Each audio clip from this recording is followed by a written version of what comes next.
Hello everyone, this is Shivangi. Welcome to Shiv classes. Video में discuss करने वाले हैं 6th 5 ईयर प्लान।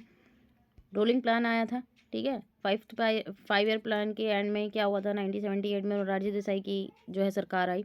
उन्होंने 5th प्लान को कैंसिल करा, रोलिंग प्लान लेके आया, उसे as a 6th plan introduce करा। बट उनकी सरकार ज़्यादा दिन चल नहीं पाई, ठीक है। उन्होंने डिज़ाइन दिया, थोड़े दिन चौधरी चरण सिंह जो है प्राइम मिनिस्टर रहे। देन फिर इलेक्शन हुए, फिर से कांग्रेस की सरकार आई और वो फिर से क्या लेके आए, 6 5 ईयर प्लान लेके आए, जो 1980 से लेके 1985 तक रहे। ये भी किसके, इंदिरा गांधी जी के नेतृत्व में थी।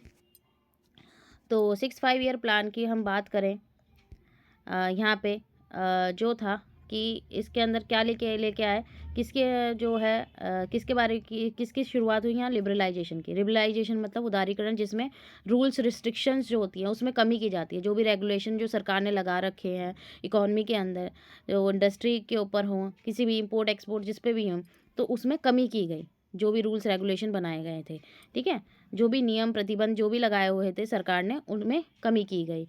Control of price was removed, ठीक है, जो मूल्य पर नियंत्रण था उसे हटाया गया। राशन जो की जो दुकानें थी वो बंद कर दी गई। अब इससे क्या हुआ, जो प्राइस था फूड्स का और जो जीने की जो जीवन यापन की जो लागत थी, लिविंग कॉस्ट जो थी, वो क्या हो गई, बढ़ गई। क्योंकि पहले सरकार का कंट्रोल था, उन्होंने मार्केट फोर्सेस पे छोड़ दिया कि जितनी भाई डिमांड सप्लाई जैसे हो रही है उस हिसाब से प्राइस डिसाइड होगा। तो जिससे जो कीमत थी खाद्य पदार्थों की, ठीक है, वो बढ़ गई। और जीवन यापन, भाई अब चीज़ें महंगी होने लगी है तो जीवन यापन करना क्या हो जाएगा, मुश्किल।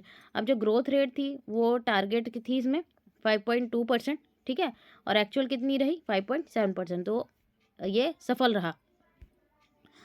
और इसमें एम किया गया कि एलिमिनेट करनी है जो इलिटरेसी निरक्षरता है, ठीक है, एज ग्रुप 15 to 35 ईयर्स के जो लोग हैं उनके बीच में। इसमें एम रखा गया था, जिसका उद्देश्य था और ऑब्जेक्टिव इसका और था कि एजुकेट करना है उन लोगों को, 6 से 14 साल के जो बच्चे हैं, ठीक है, वो जो ग्रुप है उन सभी को एजुकेशन मिलनी ज़रूरी है।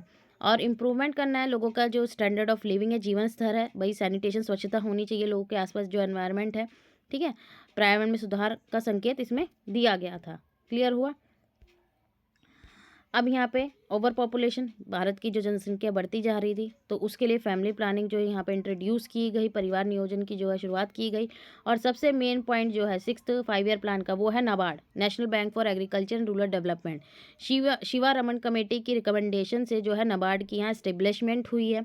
तो आपको ध्यान रखना है, ये एग्ज़ाम में इसके चांसेस आने के पूरे चांसेस रहते हैं आने के, कि नाबार्ड की स्थापना कौन से 5 ईयर प्लान में हुई। तो 6th 5 ईयर प्लान में या ये आ सकता है कि 6th 5 ईयर प्लान में कौन से बैंक का जो है आपके सामने ऑप्शन रहेंगे, किसकी स्थापना हुई, ठीक है। तो आपको ध्यान है। और नाबार्ड को हम अलग से भी पढ़ेंगे कि नाबार्ड की एस्टेब्लिशमेंट डेट, इसका हेडक्वार्टर, ऐसा भी आपसे एग्जाम में पूछा जा सकता है, ठीक है।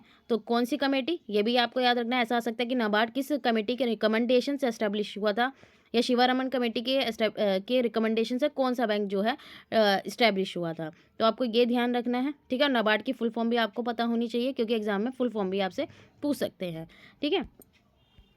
तो यहाँ पे हमारा 6 5 ईयर प्लान खत्म होता है। आई होप आपको क्लियर हो गया होगा। अगर वीडियो अच्छी लगी तो like and share and subscribe my channel. Thank you.